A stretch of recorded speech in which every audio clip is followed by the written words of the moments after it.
അടുത്തത് വരുന്നതാണ് liquid ammonia reductions. അപ്പോൾ അതിൽ നമുക്ക് എന്താ പറയുക, ഡിസോൾവിങ് മെറ്റൽ റിഡക്ഷൻ എന്ന് പറയാം.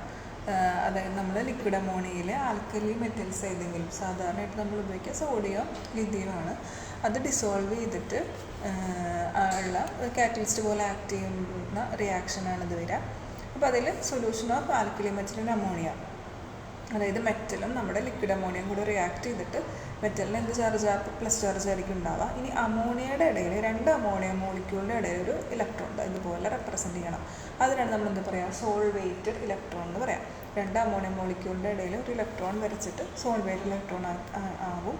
എന്നിട്ട് ഈ സോൾവേറ്റഡ് ഇലക്ട്രോൺ എന്തിനുള്ള കപ്പാസിറ്റി ഉണ്ട്, ഡബിൾ ബോണ്ട്, ട്രിപ്പിൾ ബോണ്ട്, അതുപോലെ അരോമാറ്റിക് കോമ്പൗണ്ട് അല്ല ബോണ്ടുകൾ, അതിനൊക്കെ റെഡ്യൂസ് ചെയ്യാനുള്ള കപ്പാസിറ്റി ഉണ്ട്.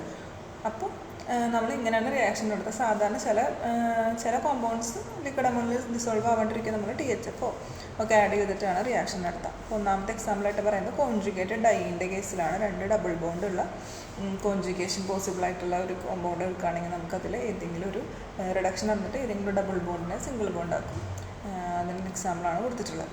പിന്നത്തെ ഒരു എക്സാമ്പിളാണ് ആൽഫ ബീറ്റ അൺസാച്ചുറേറ്റഡ് കീറ്റോൺസിനെ നമ്മൾ എന്ത് ചെയ്യും, കുറച്ച് വലിയ സ്ട്രക്ചറാണ്, അതിന് നമ്മൾ ലിക്വിഡ് അമോണിയം ലിഥിയമിൻ ലിക്വിഡ് അമോണിയം വെച്ച് ട്രീറ്റ് ചെയ്യുന്ന സമയത്ത് ആ ഒരു ഡബിൾ ബോണ്ട് റെഡ്യൂസ് ചെയ്യുകയാണ് ചെയ്യുക. അപ്പോൾ നമ്മൾ കൂടെ എടുക്കുന്നത് ET2O ആണെങ്കിൽ എന്ത് വരും, ഒരു കീറ്റോണാണ് ഫോം ചെയ്യുക. പക്ഷേ അതിന് പകരം അതിൻ്റെ കൂടെ നമ്മൾ എത്തനോളും കൂടെ ആഡ് ചെയ്യുകയാണെങ്കിൽ അതൊരു പ്രോട്ടോൺ സോഴ്സും കൂടെ ആയതുകൊണ്ട് നമുക്ക് ഒരു ആൽക്കഹോൾ ആയിരിക്കും കിട്ടുക. അപ്പോൾ alpha beta unsaturated ketone treat ചെയ്യുന്ന സമയത്ത് സാച്ചുറേറ്റഡ് കീറ്റോണ് കിട്ടണമെങ്കിൽ നമ്മൾ സാച്ചുറേറ്റഡ് കീറ്റോൺ ആണെങ്കിൽ നമ്മൾ ETOൺ ആഡ് ചെയ്യുക. ETOH ആഡ് ചെയ്യുന്ന സമയത്ത് ഇത് സംഭവിക്കുന്നു, ഒരു ആൽക്കഹോൾ കിട്ടും. പിന്നെ അതിൻ്റെ മെക്കാനിസമാണ് ആദ്യം നമ്മുടെ കോമ്പൗണ്ട്, ഇപ്പോൾ നമ്മൾ കീറ്റോണാണ് എടുത്തിട്ടുള്ളത്, ആ കീറ്റോണിൽ ഒരു സബ്സ്റ്റിറ്റ്യൂവൻ്റ് ഉണ്ട്. നമ്മൾ ലിഥിയമിൻ ലിക്വിഡ് അമോണിയ എടുത്തു. അപ്പോൾ എന്ത് സംഭവിച്ചു, അപ്പോൾ ശ്രദ്ധിക്കുക, ഒരൊറ്റ ഡബിൾ ബോണ്ടേ ഉള്ളൂ, ബെൻസൈൽ, അതായത് ഒരു സൈക്ലോഹെക്സീൻ ആണ് വരിക, അതിലേക്കൊരു കീറ്റോണിൻ്റെ ഗ്രൂപ്പുണ്ട്. അപ്പോൾ ആദ്യത്തെ സ്റ്റെപ്പിൽ എന്ത് സംഭവിച്ചു, റാഡിക്കൽ അയോണാണ് കിട്ടുക.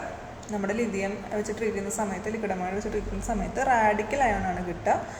നമ്മുടെ ഓക്സിജൻ ഡബിൾ ബോണ്ട് O ആയിരുന്നു, അവിടെ എന്ത് സംഭവിച്ചു, ഒരു ഡബിൾ ബോണ്ട് ഷിഫ്റ്റ് ചെയ്തിട്ട് ആനയോണായിട്ട് മാറി. അപ്പോൾ റാഡിക്കലും ഉണ്ട് ആനയോണും ഉണ്ട്, അങ്ങനത്തെ ഒരു സ്ട്രക്ചർ ഉണ്ടാകും. പിന്നെ അതിലേക്ക് പ്രോട്ടോണേഷൻ നടക്കും. നമ്മൾ ആൽക്കഹോളോ അമോണിയോ ഒക്കെ ആഡ് ചെയ്യുമ്പോൾ അതിന് പ്രോട്ടോണേഷൻ നടന്നിട്ട് ഓരോ H അവിടെ വരും. എന്നിട്ട് വീണ്ടും ലിക്വിഡ് അമോണിയ ലിഥിയമായിട്ട് ട്രീറ്റ് ചെയ്യുന്ന സമയത്ത് എന്ത് സംഭവിക്കും, ആ റാഡിക്കൽ മാറി ശരിക്കും ഒരു നെഗറ്റീവ് ചാർജ് തന്നെ വരും. പിന്നീട് വീണ്ടും പ്രോട്ടോണേഷൻ നടന്നിട്ട് അവസാനത്തെ പ്രൊഡക്റ്റായിട്ട് നമുക്കൊരു കാർബണൽ കോമ്പൗണ്ട് കിട്ടും. അപ്പോൾ അതിൻ്റെ ഉള്ളിലത്തെ ഡബിൾ ബോണ്ട് റെഡ്യൂസ് ചെയ്തിട്ടുണ്ടാവും. പിന്നെ നിങ്ങൾ എഴുതേണ്ട എക്സാമ്പിളാണ് ബിർച്ച് റിഡക്ഷൻ. നിങ്ങൾ ഓൾറെഡി എഴുതിയതായിരിക്കും, അത് പഠിച്ചാൽ ഇതിലും എഴുതാം, കാരണം അതിൻ്റെ റിയേജൻറ്റ് സെയിം ആണല്ലോ. അപ്പോൾ 3 ഡബിൾ ബോണ്ടുള്ള ഒരു സൈക്കിളിനെ നമുക്ക് 2 ഡബിൾ ബോണ്ടുള്ള സൈക്കിളാക്കി മാറ്റാൻ പറ്റും. പിന്നെ നമ്മളതിൻ്റെ വിത്ഡ്രോയിങ് ഗ്രൂപ്പ്, ഡൊണേറ്റിംഗ് ഗ്രൂപ്പ്, അങ്ങനത്തെ കാര്യങ്ങളൊക്കെ എഴുതാം. പിന്നെ മെക്കാനിക്സ് ഇതിലൊന്നുകൂടി കൊടുത്തിട്ടുണ്ട്. അപ്പോൾ എത്രയാണുള്ളത്, പിന്നെ കുറച്ച് എക്സ്പ്ലനേഷൻ പറഞ്ഞ കാര്യങ്ങൾ തന്നെയാണ്. അപ്പോൾ ഇതിൽ മെയിനായിട്ട് ശ്രദ്ധിക്കേണ്ട കാര്യം എന്താണ്, സോൾവേറ്റഡ് ഇലക്ട്രോണിൻ്റെ പ്രസൻസ് ആണ്. ഡിസോൾവ്ഡ് മെറ്റൽ ആയിട്ടുള്ള കേസാണ് പറയേണ്ടത്. എക്സാമ്പിൾസ് എഴുതാം, ബിർച്ച് റിഡക്ഷൻ എഴുതാം കേട്ടോ.